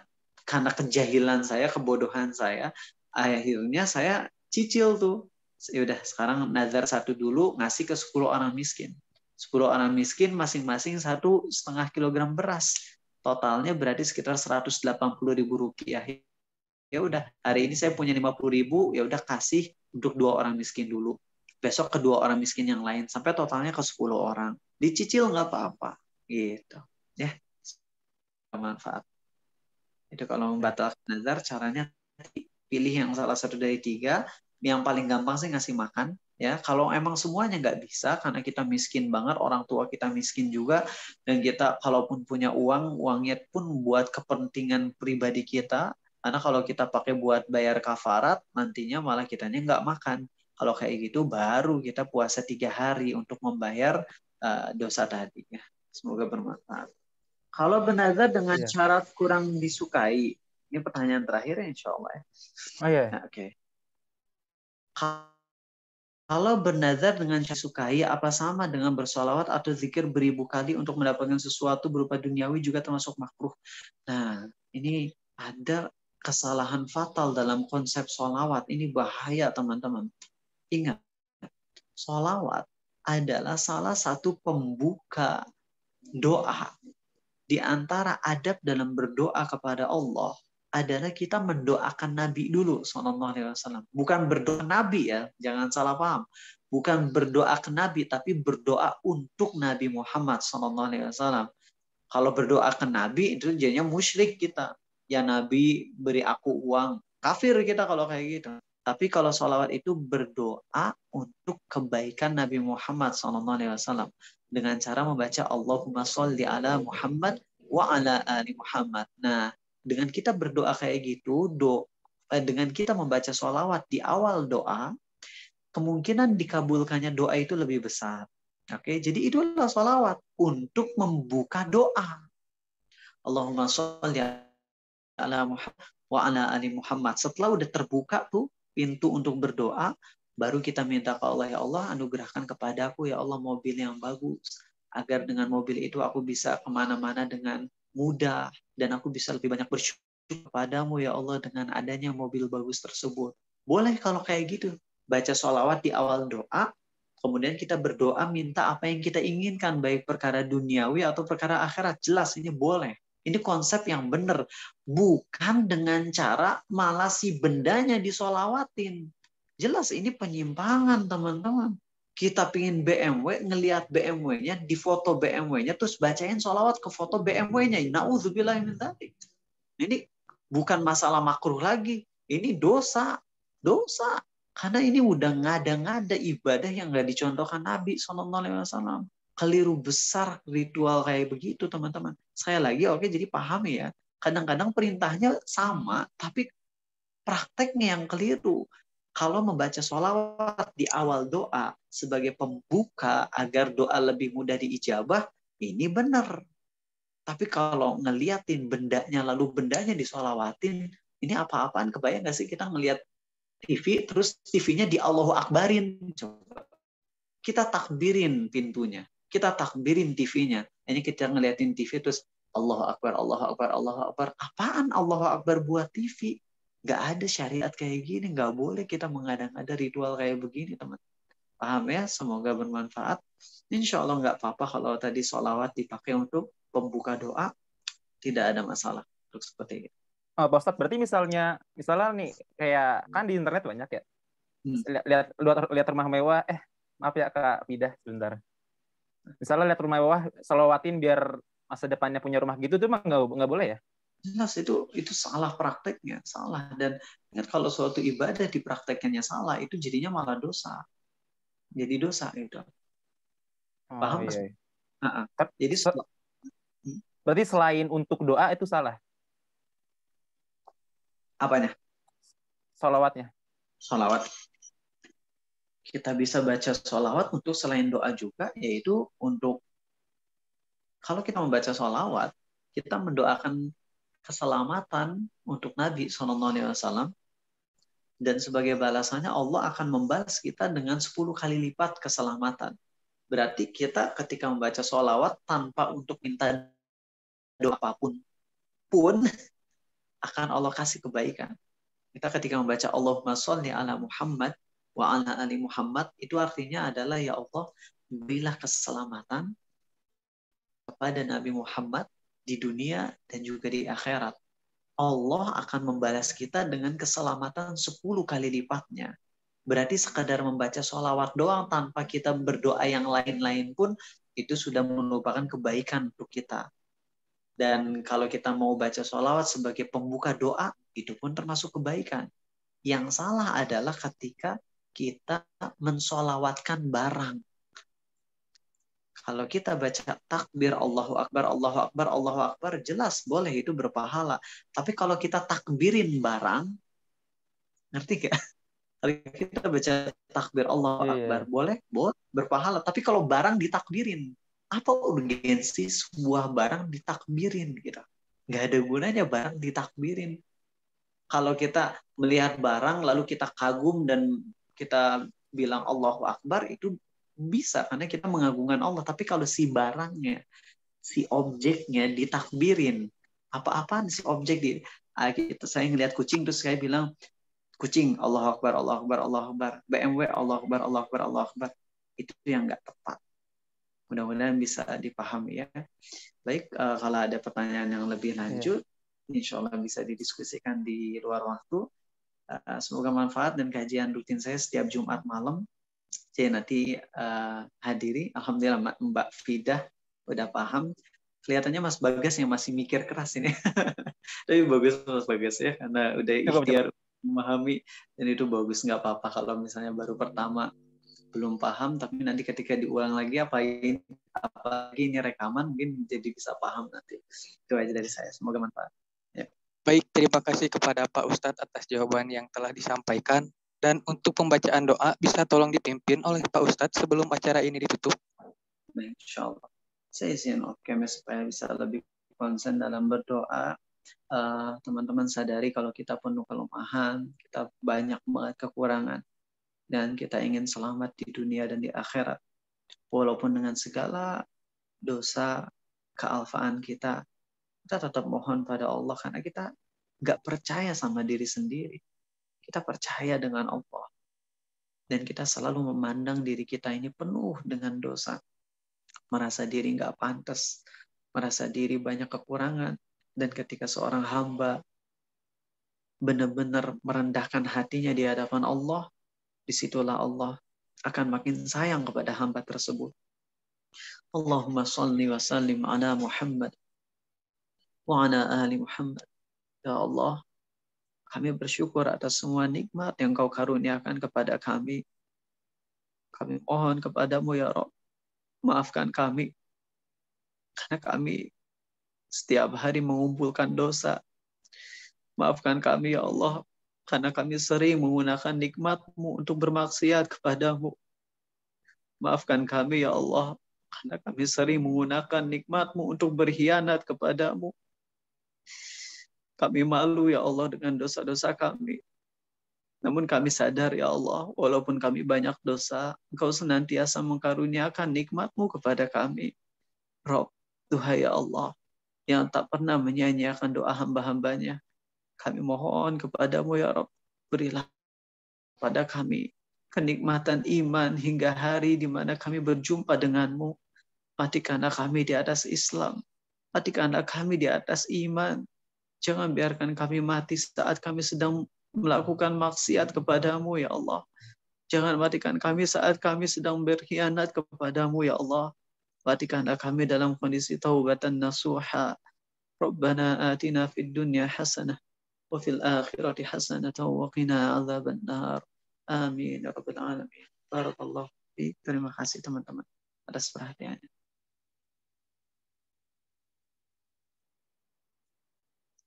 Maaf, Kang Bagas, mic-nya belum dinyalain. Oh ya, maaf. Ya, terima kasih Pak Ustadz udah membacakan doa pada takbir akbar pada kali ini, dan mungkin hal kesimpulan yang sedikit saya ambil, tetap percaya kepada Allah dengan ikhtiar semaksimal mungkin dan bertawakal kepada Allah supaya tidak ada rasa sombong dalam diri, karena ketika rasa sombong udah dalam diri dan kita merasa paling benar, kita akan mudah menyalahkan setiap orang yang ada di sekeliling kita. Itu palingnya Pak Ustadz, semoga benar. Iya, insyaallah. Selanjutnya adalah pemberian sertifikat secara simbolis oleh Ketua Pelaksana kepada Kang Hasmi. Waktu dan tempat dipersilahkan. Ya, terima kasih MC. Pertama-tama terima kasih kami ucapkan kepada Ustadz Abu Takeru yang telah meluangkan waktunya dan juga yang telah menyampaikan materinya, dan mudah-mudahan materi yang disampaikan dapat menjadi pelajaran untuk kami semua agar lebih baik ke depan. Insyaallah. Terima kasih. Mohon diterima sertifikatnya. Iya, jazakallahu khairan.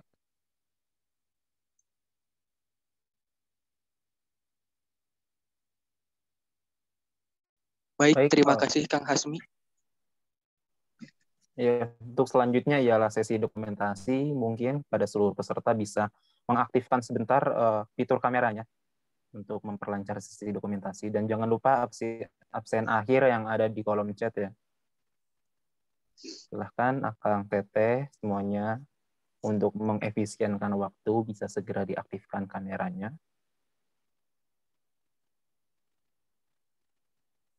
Ada Teh Poni, Teh Ana, Teh Ica, Teh Ponita, Kang Ali, Teh Nabilah, Teh Putri, Kang Firdaus, Kang Abdul, Kang Teh Rizka, Teh Hasna, Teh Asiyah. Bisa diaktifkan sebentar kameranya.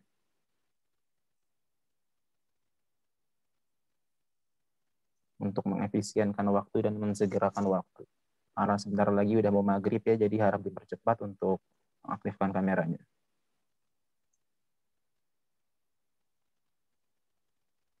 Jarang-jarang kita bisa foto bersama Pak Ustadz Abu Tahir ini ya.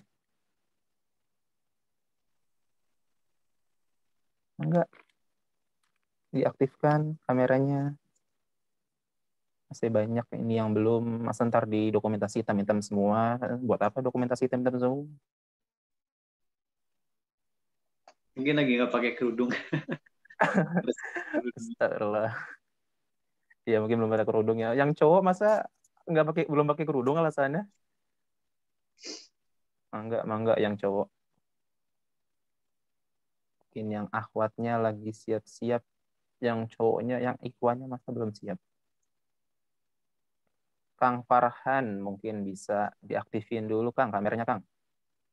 1 menit lagi ya, 1 menit lagi akan diambil alih oleh bagian dokumentasi.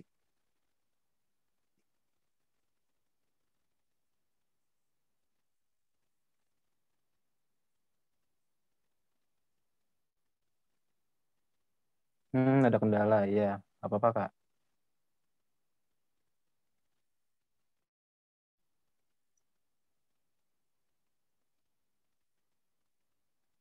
Ayo, yang belum aktifin kamera, diaktifin dulu kameranya untuk dokumentasi biar lancar. Kalau dokumentasinya hitam-hitam kan kurang gitu ya,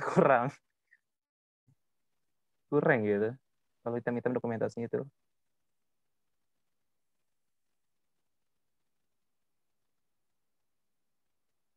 Mungkin bisa diambil alih untuk bagian dokumentasi, mungkin semuanya terkendala jaringan ini.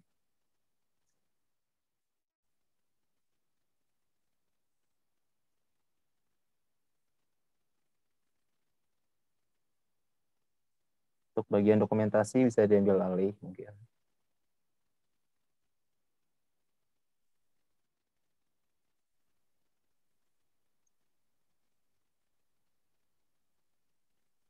Cek suara saya masuk nggak dari tadi? Masuk. Masuk, oh ya, alhamdulillah. Kirain nggak masuk. Silahkan bagian dokumentasi untuk mengambil alih. Bagian pupdok.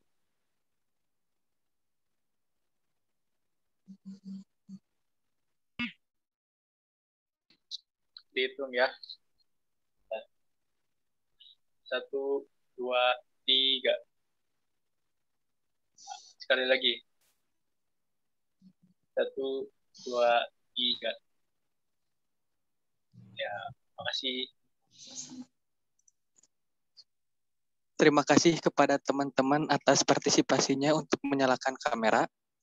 Berhubung acara kajian materi sudah selesai, kepada Al-Ustadz, jika ada keperluan lain, sudah diperbolehkan untuk meninggalkan Zoom. Terima kasih banyak, Ustadz. Terima kasih banyak, Pak Ustadz.